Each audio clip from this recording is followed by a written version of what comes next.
Bro, এসব কি নিয়ে আসছো? আরে এত কিছু আনার তো দরকার ছিল না, আমার বাসায় তো সবকিছুই আছে। এগুলো একটু জরুরি জিনিসপত্র, টুকিটাকি আর কি। ও হচ্ছে আমাদের বাসার দারোয়ান মজিদ, ওর কাছে চাবি দিয়ে আছে। আমি একটু ভেতরে যাই তাহলে। হ্যাঁ, এক্সকিউজ মি স্যার, এটা কি? আপনার যদি কোনো বাসার প্রয়োজন হয় এই নম্বরটা একটু কল দিবেন, আপনার বাসা ম্যানেজ। কার কার? ভালো বাসা খুঁজে দেওয়া হয় কোম্পানি, আমি ওই কোম্পানির চেয়ারম্যান।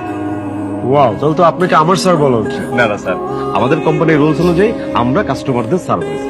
কিন্তু আপনি এক বাসার দারোয়ান হয়ে ওই বাসার নতুন একজন ভাড়াটিয়াকে প্রথম দিনই অন্য বাসা খোঁজার জন্য বলছেন, বিষয়টা কেমন না? স্যার আবারও ছোট্ট একটা মিস্টেক স্যার, আমি এই বাড়ির দারোয়ান, এটা আমার চাকরি, এটার জন্য আমি বেতন পাই। আর এই যে ভালোবাসা খুঁজে দেওয়া হয় কোম্পানি, আমি এটা চেয়ারম্যান, এটা আমার একটা সাইড বিজনেস। স্যার আমি তো চাকরির পাশাপাশি একটা ব্যবসা করতেই পারি স্যার।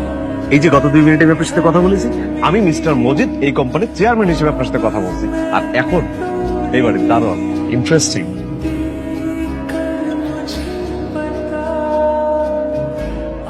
ফুলটা কি সুন্দর, কি মাসের।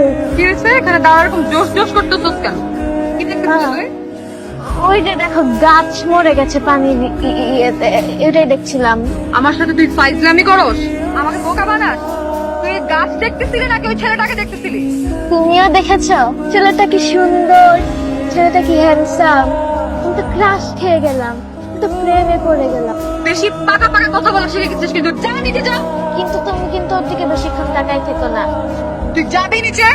কি আপনি কে? আপনাকে তো আগে কখনো এখানে দেখি নাই। খালি গায়ে এরকম ছাদে আছেন কেন আপনি, হ্যাঁ? অসভ্য কোথাকার। ডেকোরেশনের লোকদের সাথে তোমার কথা হয়েছে? না ম্যাডাম। ও মা, নিজুম তোমাকে সবকিছু বুঝায় দেয় নাই? না তো ম্যাডাম, আমার তো বুঝায় কিছু বলো নাই।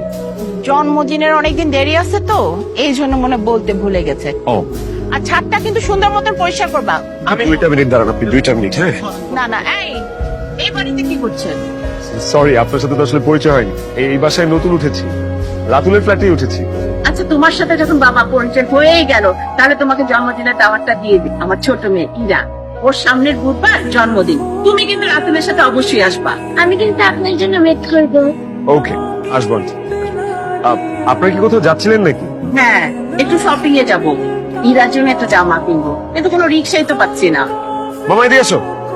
আপনার এই রিক্সা দিয়ে চলে যান, সমস্যা নেই। আমরা এই রিক্সা দিয়ে যাব, তোমার অসুবিধা হবে না? একদম অসুবিধা হবে না, আমি অন্য একটা রিক্সা খুঁজে নিচ্ছি। আপনি আর ইরা এটাতে চলে যান। Thank you. ঠিক আছে বাবা, ধন্যবাদ। আমি না ম্যাডাম একটু দাওয়াত দেবো।